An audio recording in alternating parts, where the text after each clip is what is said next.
할렐루야. 그리스도의 평강 여러분 마음을 주장하게 하시기 바랍니다. 우리에게 축복은 오직 예수 그리스도 밖에 없는 줄로 믿습니다. 오늘도 먼저 구호를 한번 외치고, 예수 그리스도, 우리의 삶의 모든 것은 예수 그리스도, 내 능력, 내 지혜, 내 어떤 것이 아니라 오직 예수 그리스도로 우리가 살아간다 하는 마음으로 우리 구호를 한번 하도록 하겠습니다. 제가 구호 준비하면 얏 하고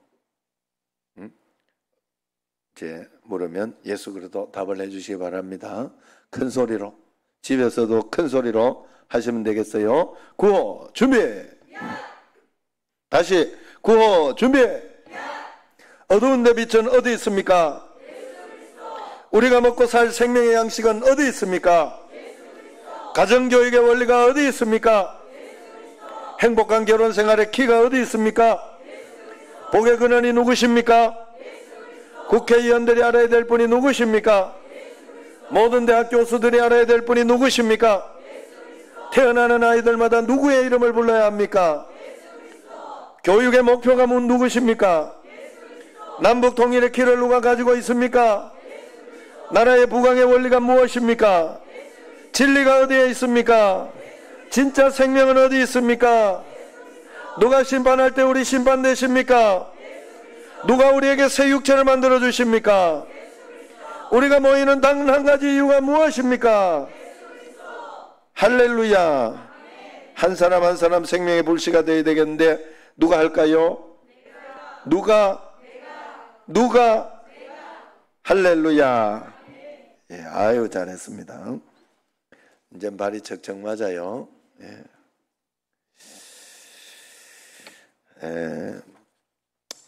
전화 116을 걸면 116번이 뭔지 혹시 아는 분 있어요? 116. 119는 불났을 때고 112는 범죄 신고, 116은 세계 표준시각 안내. 그래서 10초 간격으로 다음 시각은 몇 시, 몇 분, 몇 초입니다. 다음 시각은 몇 시, 몇 분, 계속해서 이야기해줘요. 이렇게 한번 끊임없이 달려가고 있는 인생을 안내하고 있는 것 같아요. 언젠가는 우리의 인생이 끝자락이 있는 것이고 하나님이 만든 이 땅도 끝이 있다는 것을 가르쳐 주는 것 같았습니다. 한 번은 제가 그 116을 눌러서 다음 시각을 듣다가 계속하는 이런 것을 듣다가 이런 생각이 들었어요. 다음 돌아가실 분은 누구입니다. 다음 가실 분은 누구입니다. 그런 안내를 받는 것 같은 생각이 들었어요. 어느 날 다음은 박영준 네 차례다. 그렇게 말씀하시는 날도 있겠지요. 모든 인생의 끝이 있고 시작된 지구 역사에도 끝이 분명히 있습니다. 시작이 있기 때문입니다. 알파와 오메가라 하지요. 처음 시작이 있고 마지막 끝이 있다. 그래서 그 마지막 시점을 오메가 포인트라 그렇게 이야기를 해요. 하나님의 사람들과 세상 사람들의 인생관이 다른 것은 무엇 때문일까? 그것은 종말관이 다르기 때문에 그래요.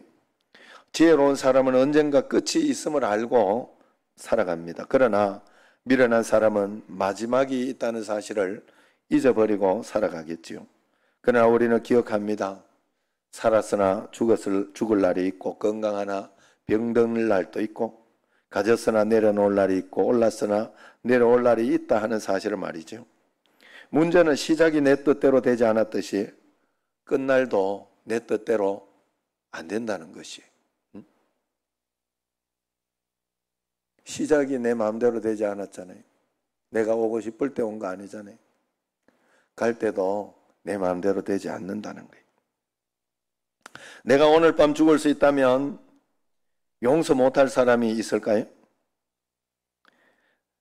지금 당장 여러분 올 저녁에 내 생명이 끝이 난다. 나는 끝이다. 이렇게 하면 다 용서하고 가지 않겠어요?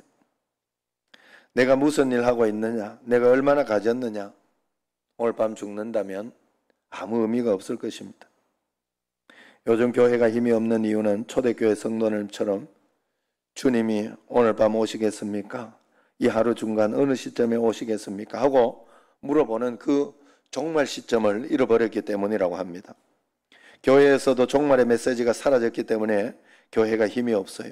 믿는 사람이나 안 믿는 사람이나 직분이 무엇이든지 간에 이 세상이 전부인 양, 돈 많이 벌면 된다, 건강하면 된다 하는 그런 식으로 살아가다 보니 일시적인 신앙인들, 현세적인 신앙인들, 종말 의식이 없는 종말의 승리자로 사는 삶에 실패하고 있는 그런 삶을 사는 것이죠.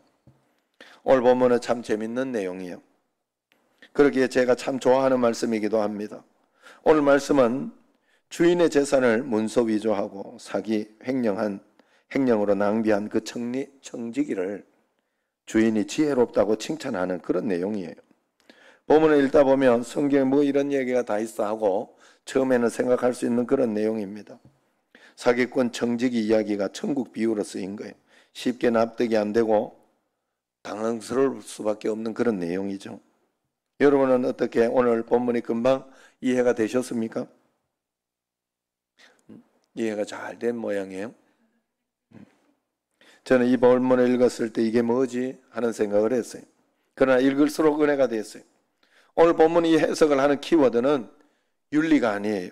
도덕이 아닙니다. 바로 종말에 포커스가 있습니다. 우리가 종말론으로 오늘 본문을 읽어야 이해가 되는 그런 비유라는 거예요.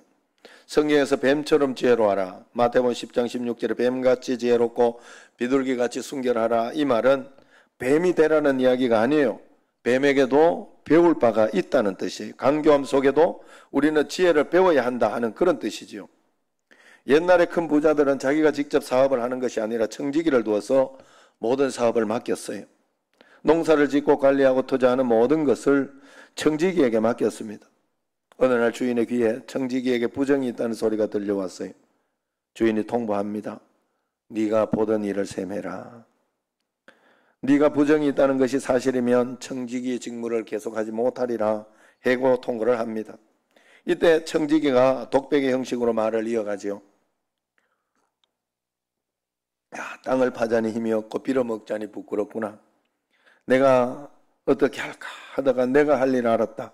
이렇게 하면 직분을 빼앗긴 후에 사람들이 나를 자기 집으로 영접하리라 하고 내 주인에게 얼마나 빚졌느냐 말하되 기름 100마리다 이러면 여기 내 증서를 가지고 빨리 50이라 써라 하고 또 다른 이에게 이르되 너는 얼마나 빚졌느냐 밀 100석인이다 이르되 내 증서를 가지고 80이라 써라. 나중에 나 잊지 마라. 그러면서 이야기했겠죠. 이건 분명히 공문서 위조요 횡령죄입니다. 불의한 짓이요 용서받을 수 없는 사기 행위. 그런데 이 주인이 사기꾼 청지기의 처신을 칭찬했다는 거예요. 더구나 성경은 이 지혜를 본받으라 이야기합니다. 왜 그럴까요? 사기나 위조가 괜찮다는 말인가요? 절대 아니죠. 여기서 말하는 것은 위조행위나 사기극을 배우라는 것이 아니라 불의한 행동을 배우라는 거예요. 단지 종말을 준비하는 지혜를 배우라. 자기가 마지막임을 알고 그 마지막을 준비하는 지혜를 배워야 된다. 믿는 사람은 그 지혜를 너희들에게도 종말이 있다는 것을 알고 그 지혜를 배우며 살아야 된다 하는 뜻이 이야기하는 거예요. 그래서 오늘 본문의 핵심은 8절입니다. 같이 한번 8절 읽겠습니다. 주인이 이 옳지 않은 청지기가 이를 지혜 있게 하였으므로 칭찬하였으니 이 세대의 아들들이 자기 시대에 있어서는 빛의 아들들보다 더 지혜로움이니라 그랬어요. 이 세대의 아들들, 세상 사람들 이야기하죠. 또 자기 시대에는 지금 이 땅 살아가는 이 세대에는 빛의 아들들보다 예수님 믿는 사람, 하나님 믿는 사람들보다 더 지혜롭지 않냐 이 말입니다. 여러분 세상 사람들이 언젠가는 사업을 내려놓을 때가 있다는 걸 압니다. 은퇴할 때가 있다는 걸 알아요. 그래서 보험을 든다든지 적금을 든다든지 퇴직후를 준비하지 않습니까? 보험을 듣는 것도 사고 날 때가 있다 뭐 이런 걸 알고 준비하는 거 아니겠어요? 그런데 너희들 하나님의 백성 아니냐? 이 짤막한 다음 시간을 위하여 투자하고 준비한다면 이 짤막한 세상사를 통해서 영원히 살아야 될 천국의 삶을 준비하고 살아야 되지 않겠느냐? 하나님 나라의 삶이 너희에게 있지 않느냐? 이 짤막한 기간 동안에 종말을 준비해야 되는데 왜 준비하지 않느냐? 왜 너희들이 얼마나 미련하게 살고 있느냐? 그 말입니다. 세상 사람들에게 배워라. 이 미련한 하나님의 자녀들아. 그런 말이죠. 본문의 지혜로 번역된 프로니모스는 현명하다, 지혜롭다는 것이 아니에요. 영악하다 하는 뜻으로 세상의 잔꾀를 이야기합니다. 세상의 재치를 말합니다. 세상 사람들이 영악하게 자신의 미래를 준비한다면 하나님의 사람들도 영악하게 하나님의 지혜로 영혼을 준비해야 될 것 아니냐 하는 그런 뜻입니다. 그러므로 오늘 본문은 이 불의한 청지기로부터 무엇을 배우라는 거예요? 그의 프로니모스, 영악한 지혜로부터 성도들은 성경적인 지혜를 꼭 배우라는 것입니다. 그 첫 번째 지혜가 무엇이겠습니까? 그 첫 번째 지혜는, 성경적 지혜의 첫 번째 지혜는 내 인생의 주인이 있다는 의식을 가지라는 거예요. 시간도 생명도 내가 가지고 누리는 것이 내가 주인이 아니었다 하는 것을 깨달아야 된다는 거예요. 내 인생에 참된 주인이 계시지 하는 이 깨달음이 참된 깨달음이라는 겁니다. 주인이 청지기에게 이제 모든 것을 내려놓고 결산해보자 했을 때 엄청난 위기를 청지기가 느끼지 않습니까? 바로 그때 청지기가 깨닫는 게 뭐예요? 아, 내가 주인이 아니구나. 내가 내 마음대로 한다고 이게 내 주인이 아니구나. 여러분, 살아가다가 건강에 문제가 오고 어려움에 문제가 오고 이렇게 자식이 속을 썩인다. 말을 안 듣는다. 한계를 느끼잖아요.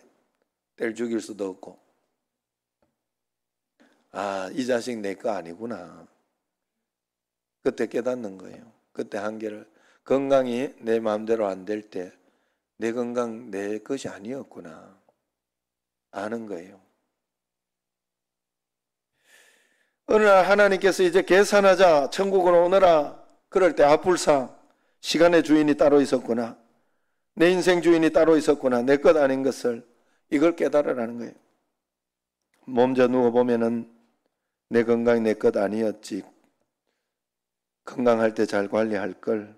마지막 사형 선고 받고 나면 이 생명 내 것 아니었는데, 이 시간 내 것 아니었는데, 하나님으로부터 전세 내서 내가 산 것이었는데 내가 왜 그렇게 어렵게 살았을까 후회합니다. 호련히 재산이 내 곁을 떠나고 영원히 내 곁에 함께 살던 함께 살 것 같던 사람이 떠나갑니다. 돈이 내 곁을 떠나가요. 직장이, 사업이 내 곁을 떠나갈 때 아, 이 주인이 따로 있었구나.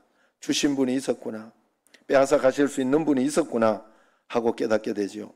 오늘 밤 그만두라. 하나님이 날 부르면 1초도 연기 안 되는 것이 이 땅의 삶입니다. 내 나이 아직 젊은데 따질 수 없어요. 우리 아이들이 얼마나 어린데 죽을 고생하고 이제 좀 살만한데 어쩌자고 하나님 이러십니까? 타협할 수 없어요.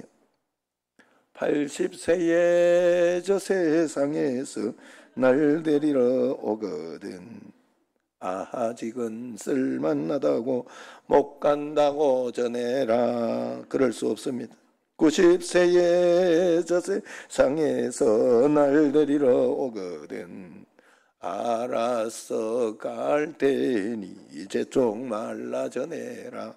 그럴 수 없어요. 100세에 저 세상에서 날 데리러 오거든 부르면 좋은 날 좋은 시에 간다고 전해라. 아이 왜 이게 좋은 날 좋은 시에 간다고 이 조금 노래가 그럴 수 없습니다.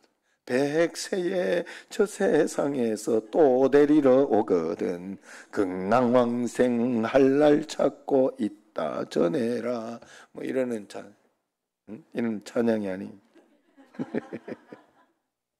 여러분, 어느 날 잠자다 가는 것이 인생입니다. 길 가다 가는 것이고 푸념을 늘어놓는 노래지. 그거 믿고 여러분이 갈 시간 여러분이 정하는 거 아닌 줄 알아야 돼. 탈무드에 보면 랍비 캠시의 교훈이 있습니다. 이렇게 이야기합니다. 이 세상이 무엇인가? 하늘 지붕 삼은 하나님의 집이다. 그 집을 밝히는 등불은 해와 달과 별이다. 하나님의 식탁은 모든 농장과 오곡백과 맛있는 과일, 잎과 뿌리, 이 땅의 모든 것이다. 세상이라는 집의 주인이 하나님이시다는 거예요. 어느 날 세상 살아갈 때 이 세상의 주인이 하나님이 아니고 엉뚱한 주인들이 나타나게 될 것이다. 내가 주인인데 가짜 주인들이 나타나면 그날에 세상의 마지막이 다 된 줄로 알아라. 그렇게 교훈하고 있습니다. 여러분, 돈이 이 세상의 주인이 아닙니다. 권세가 이 세상의 주인이 아닙니다. 주인은 하나님이셔요. 이것을 알라는 거예요.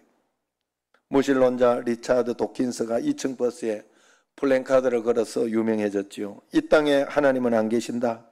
내 인생의 주인은 너다. 걱정하지 말고 마음껏 즐겨라. 그렇게 플랜카드를 걸어놨죠. 그러나 성경은 이렇게 말합니다. 이 땅의 주인은 하나님이시다.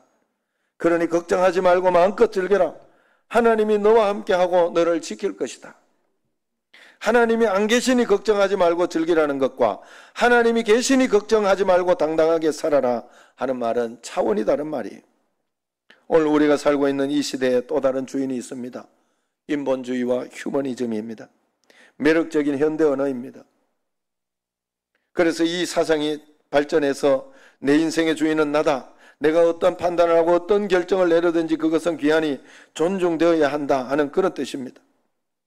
그러나 헌법이나 국가 인권권 정책 기본계획이든 그 양성평등을 성평등으로 바꾸는 것을 하려고 합니다. 저는 그것을 반대합니다. 우리 교단도 이것을 반대해요. 성경도 반대해요. 우리 교단의 결의요, 성경적 가치, 그래서 밖에다가 이 가정기본법, 이게 그런 것을 통해 가지고 살짝 다른 것을 집어넣는 거예요. 여러분, 이걸 해야 되더라고요. 그래서 여러분, 제가 뭘 이렇게 올리고 하면 지금은 우리가 북한이 아니잖아요. 여기는 민주주의에서는요, 그 소리를 나는 듣고 깜짝 놀랐어요. 지금 기름평 교수님이라고 장로님인데 이분이 이걸 막으려고, 법을 막으려고 그렇게 열심히 애쓰고 노력하고 있는데, 거기에 우리가 해야 하는 민주주의는 가만히 있으면 바보 된다는 거예요. 가만히 있으면 자기 목소리를, 민주주의는 자기 목소리를 내지 않으면 다른 목소리가 잠식해가지고 그 목소리가 진짜인 것처럼 이야기를 한다는 거예요. 그래서 목소리를 내줘야 자기의 것을 지킬 수 있다는 거예요. 그 목소리를 내달라는 게 바로 그래서 청와대 청원 동의 이런 거 있으면 열심히 여러분 해줘야 돼요. 그거라도 해줘야 돼. 그거라도. 기름병 교수님이 그 머리를 사과를 하고 그러면서 이렇게 하는 걸 보고 제가 목회자로서 참 미안한 마음을 가지고 있었어요. 여러분, 어느 날 이게 사람이 남자로 태어나든 여자로 태어나든 하나님 앞에 평등하다는 이 모든 양성평등이 성경적 가치예요. 그러나 성평등이라는 것은 자신이 어떤 성을 결정하든지 나는 남자로 태어났지만 난 여자다. 그러면 여자가 된다는 게 이게 성평등 법이에요. 동성애, 양성애 등으로 대변되는 젠더를 찬성하는 성평등을 우리는 반대해야 돼요. 성경에서 그렇게 이야기하고 있지 않기 때문에 그래요. 여러분, 제가 그걸 쉽게 여러분에게 뭐라고 설명을 했습니까? 세상에서는 간통이 죄가 아니라고 그렇게 이야기했지만 우리 예수 믿는 가치로서는 그건 죄다. 안 된다. 그러면 그 가치를 가지고 있어야 된다. 우리는 예수 믿는 성경적 가치를 가지고 있어야 된다. 우리가 가지고 있는 가치는 남을 보고 음욕만 품어도 그건 간음을 한 것이다. 그러니 나는 그렇게 살지 않을 것이다 하는 마음을 가져야 된다, 이 말이에요. 하나님 앞에서 그런 우리가 성경적 가치 하나를 가져야 된다. 어떤 소수자든지 그들을 품어야지요. 교회가 치료해야 됩니다. 그리고 구원을 전해야 합니다. 그들에게 혐오 발언을 해서 사회적 차별을 주장하고 그렇게 해서는 안 돼요. 물론 그런 점에서는 동의를 합니다. 그러나 초등학교부터 동성애 성적 지향을 가르치고 교회가 동성애자를 성직자로 모시고 동성애자 결혼 주례를 하도록 하는 것이 그게 바른 것이겠어요? 이런 법안이 통과되면은 남자, 여자, 아빠 이거를 거부할 수가 없어요. 남자가 여자라 그러고 남자 엄마. 그럴 수도 있어요. 이게 양자를 이렇게 하면은 이게 둘이가 바꿔 있어. 응? 나보고 엄마 그러면 뭐라고 하겠어요, 이거를. 법이 그러면은 그걸 어쩔 수가 없어요. 여러분 군대 안에 동성애 자행하고 캐나다에요. 그 담임 목사님이 주례를 못하고 부목사가 주례했다든가 그러더라고. 왜 그러냐 했더니 그 법안이 그런 거예요. 법안이. 담임 목사님이 그 자기가 목사 안수를 받으면서 주례를 하겠다 하면 동성애자도 함께 해줘야 돼요. 누구든지 와서 동성애자가 와서 해달라고 하면 교회 법하고 다르잖아요. 교회에서 그걸 이야기할 수 없는데 그걸 주례를 해줄 수 없잖아요. 교회에서. 그러면 그것도 괜찮다고 그래라고 하는 게 조장하는 게 되는데 그래서 그 담임 목사님들이 거기에 서명을 안 해요. 그러고 있더라고. 법안이라는 게 그런 거예요. 여러분. 그래서 여러분 우리가 심각하게 생각해야 돼요. 자유민주주의에서는 말을 하지 않고 있으면 다른 소리들이 그걸 잠식해가지고 맞다고 이야기를 한다는 거예요. 그래서 문제가 된다는 거예요. 그게.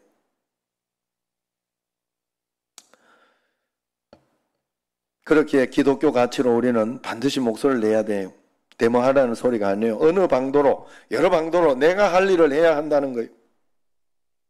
제가 여기 저걸 딱 걸어놓고 밖에 동성애 젠더 이걸 교회에다 걸어놓고 이래 해놓고 이것도 이 정부하고 대립각을 세우는 것 같고 이것도 괜찮을까 하고 좀 찝찝했어 처음에.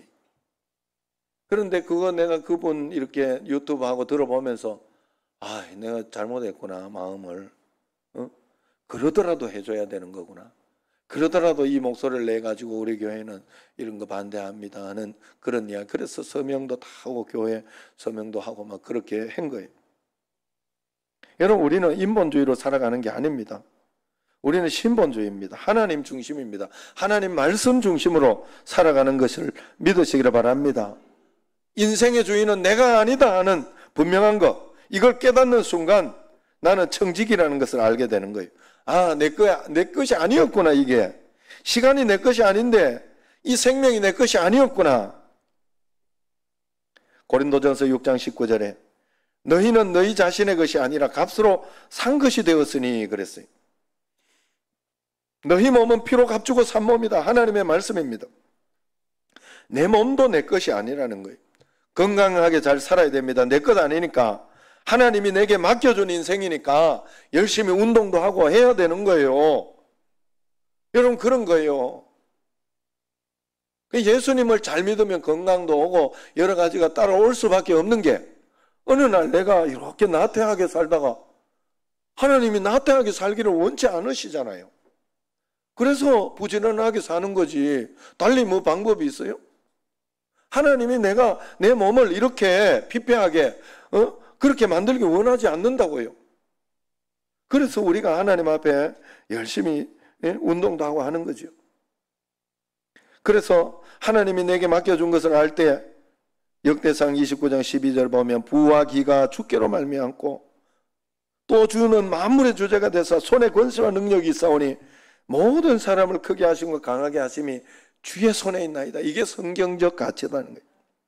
우리가 은사를 받았으면 재능을 가졌으면 그건 내 것 아니고 하나님께 받은 거예요. 열심히 반주 열심히 해야 돼. 할 수 있는 대로 열심히 해야 돼. 여기에서 다 쓰고 가야 돼. 안 쓰면 똥 되는 거예요. 그거 드럼 열심히 쳐줘야 된다고. 찬양 열심히 할 수 있을 때 해야 돼요. 여러분 아끼면 똥 돼요. 그거. 저도 지금 그래서 찬양 이렇게 할 수 있을 때 하는 거예요. 얼마나 감사해요. 얼마나 감사해요.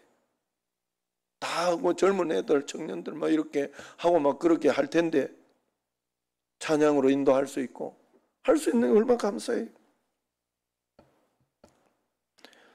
우리가 재능을 가지고 있으면 세상을 향해 하나님이 원하시는 사명을 위해 쓰라는 의미가 거기에 들어있다는 거예요. 오늘 본문은 퍽이나 재미있는 말씀으로 비유의 결론을 맺고 있지요. 불의의 재물로 친구를 사기를 하지. 9절에 불의한 세상에서 살다 보면 내가 정직하게 살아보지만은 이 땅에 사는 재물이 불의와 연관될 수밖에 없다는 것을 의미하고 있어요. 돈 때문에 거짓말 한번 하지 않고 직장생활이 가정하냐?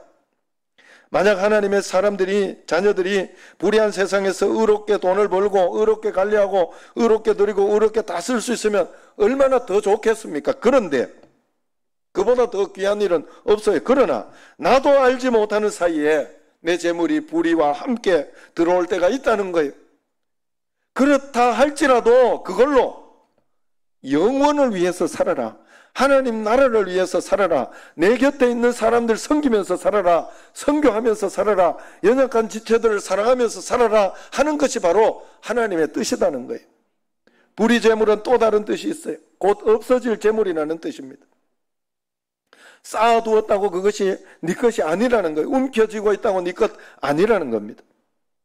하나님께서 내게 주신 것이고 언젠가는 손을 놓고 하나님 앞에 서야 하는 것이다 하는 뜻이 있습니다. 불의의 재물이라는 것은 또 다른 뜻이 남의 것이라는 거예요. 남의 것. 하나님의 것이고 이웃을 위하여 쓰라고 준 것입니다. 하나님의 교회를 위하여 쓰라고 준 것이 바로 불의의 재물입니다. 오늘 본문 9절을 한번 같이 읽어보겠습니다. 내가 너희에게 말하노니 불의의 재물로 친구를 사귀라. 그리하면 그 재물이 없어질 때에 그들이 너희를 영주할 처소로 영접하리라. 할렐루야. 분명 내 인생이 내 것 아닌데, 분명 내게 인생 맡긴 주인이 계신데 내가 청지인 걸 어느 날 깨달음이 오는 순간, 아, 참 내가 섬길 소중한 사람들이 있었구나. 내가 이 땅에 살아가야 할 이유가 있구나 발견하게 되는 겁니다. 마지막으로 예화 하나 하고 마치겠습니다. 가난한 집에 태어난 한 소녀가 있었어요. 아버지가 교통사고로 몸져 눕게 되었습니다. 소녀 가장이 되어서 부모의 병원비를 벌어야 하고 어린 동생들을 먹여 살려야 했어요.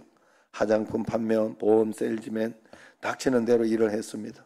어느 날 여행 중에 만두 한 입을 입에 넣는데 아버지가 건강할 때 먹던 만두 생각이 났어요. 이렇게 맛있는 만두를 사람들에게 먹이고 싶은 생각이 들었습니다. 그래서 만두 판매원이 됐어요. 온갖 고생을 하고 조그마한 만두 식품 공장을 만들게 됩니다. 실패하기를 몇 번 그러다가 선교지를 방문하게 됐어요.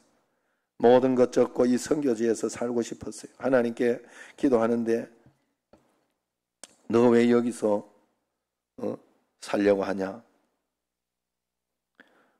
그때 제가 이렇게 사업하다 망했어요. 빚을 졌어요. 이젠 그냥 선교지에서 살고 싶어요. 그렇게 이야기를 했답니다. 그랬더니 마음속에 네가 선교하려면 빚부터 갚아라. 그러는 마음이 들더라. 그래서 돌아와서 죽을 고생을 하고 빚을 갚았다고 합니다. 다시 사업을 계속해서 이어가다가 점점 회사가 커져서 바빠졌다고 합니다. 사원들이 많아졌어요. 하나님 이제 선교지로 가도 되겠습니까? 그러니까 주님께서 거기가 선교지다. 네 회사가 선교지다 하더라는 그들을 섬겨라. 그들에게 복음을 전해라. 눈앞에 내가 보낸 그 사람들 섬기지 않고 그들도 주님 앞에 인도하지 못하면서 무슨 선교냐 하는 그런 생각이 들었답니다. 늘 사원들을 보면서 안녕하세요 안녕하세요 인사하다가 그 말씀을 듣고 나서 인사를 바꿨다고 사랑합니다 사랑합니다 이렇게 인사를 바꿨다고. 사장님이 사랑합니다 인사하니까 회사 전체 인사가 바뀌게 되는 거예요. 한 번씩 돌아보면 아침에 남편하고 싸운 얘기, 자식이 속썩이는 얘기, 빚 못 갚은 얘기, 온갖 얘기들로 무성하게 꽃을 피우면서 막 다들 만두를 빚는다는 거예요. 만두가 그 얘기를 다 듣고 있다는 거예요. 만두 맛이 없다는 거예요. 아, 저들이 노래해야 되겠구나. 그래서 일주일에 몇 시간씩 노래도 부르고 함께 춤을 추고 찬양도 하고 중창단 찬양단을 만들어서 찬양 발표하고 대회도 열고 수련회도 같이 가고 그랬다는 거예요. 그랬더니 사람들이 흥얼거리면서 만두를 만들더라는 거예요. 만두가 흥얼거리는 노래를 다 알아듣고 본인들이 만두를 만들어 놓고도 놀래더라는 거예요. 사장님 만두 맛이 달라졌어요. 만두 맛이 달라졌어요. 먹는 사람들이 소매업을 하는 사람들이 똑같이 말하더라는 거예요. 사장님 만두 맛이 달라졌다고. 이 소문이 나기 시작해서 짧은 시간 안에 배로 팔리기 시작했다고 해요. 이게 바로 한만두 사장 남미경 권사님의 이야기라고 해요. 어느 날 이 회사가 내 것 아닌데 나는 청직인데 내게 맡겨진 사람들 일 부려서 재산 모으라고 보낸 거 아닌데 저들을 사랑하지 못하면서 하나님 사랑한다. 내게 맡겨진 사람을 섬기지 않으며 선교지 간다. 선교지 가서 선교한다. 이게 위선이다. 저들을 사랑하자 하는 그런 마음이 들더랍니다. 그래서 회사 수련회를 하다가 하나님 감동 주는 대로 간증을 했다고 합니다. 그리고 복음 초청을 했다고 해요. 수없는 사람들이 예수님을 믿겠다고 밀려오더랍니다. 저 사장님이 믿는 하나님이라면 나도 믿겠다 하더랍니다. 아, 이게 선교였구나 깨달았다고 합니다. 이 땅에서 불의의 제물로 내게 맡겨진 사람들을 사랑하던 어느 날, 복음을 전하고 살던 어느 날, 내 곁에 맡겨진 사람들을 사랑하고 교회를 사랑하고 살던 어느 날 하나님이 이제 됐다, 나랑 살자, 천국으로 부르겠지요. 천국 문에 들어섰는데 이곳저곳에서 친구들이 달려옵니다. 권사님, 장로님, 집사님, 그러면서 집사님 안 계시면 내가 어찌 될 뻔했을까요? 권사님 안 계시면, 권사님이 나를 교회로 인도하지 않았으면 내가 어찌 될 뻔했을까요? 권사님이 내게 복음을 전해주지 않았으면 내가 어찌 될 뻔했을까요? 장로님이, 목사님이 나를 이렇게 도와주지 않으면 어찌 될 뻔했을까요? 그들을 만나야 된다 하는 거예요. 그런 친구가 천국에서 나를 찾아와야 된다는 거예요. 천국 갔더니 아무도 아는 사람 없고 그런 곤란하지 않겠어요? 여러분, 불의의 제물로 친구를 사귀십시오. 이 땅의 제물로 천국을 사라는 거예요. 선교를 하고 구제하고 상급을 위해 살아가십시오. 그러면 그 제물이 없어질 때 그것이 나를 큰 상급과 축복의 자리로 인도할 줄로 믿습니다. 불의의 제물로 친구를 사귀라. 9절 한번 마지막으로 같이 읽겠습니다. 불의의 제물로 친구를 사귀라. 그리하면 그 제물이 없어질 때에 그들이 너희를 영주할 처소로 영접하리라. 아멘. 기도하겠습니다.